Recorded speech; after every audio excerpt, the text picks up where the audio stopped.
And so today, what I want you to do is, just as Jesus was talking to his disciples, encouraging them to remain persistent, that word is for us today also.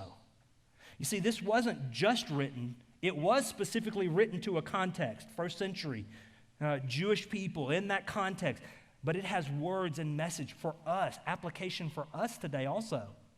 Jesus didn't just tell the disciples, listen, you ought to be praying. He was someone who modeled that. How often in the scripture have you read or have you seen? I believe in Mark 4, it starts out very early in the morning while it was still dark. What did Jesus do?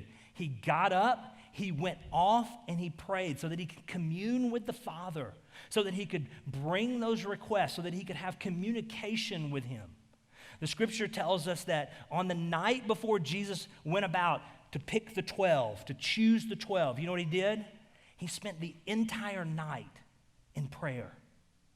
The scripture tells us that on the mountain where he was transfigured, where he was made to look very differently in it, and Peter, James, and John were there, and they were all praying. The scripture says he was transfigured, and they saw Elijah and Moses there with Jesus, and they were talking.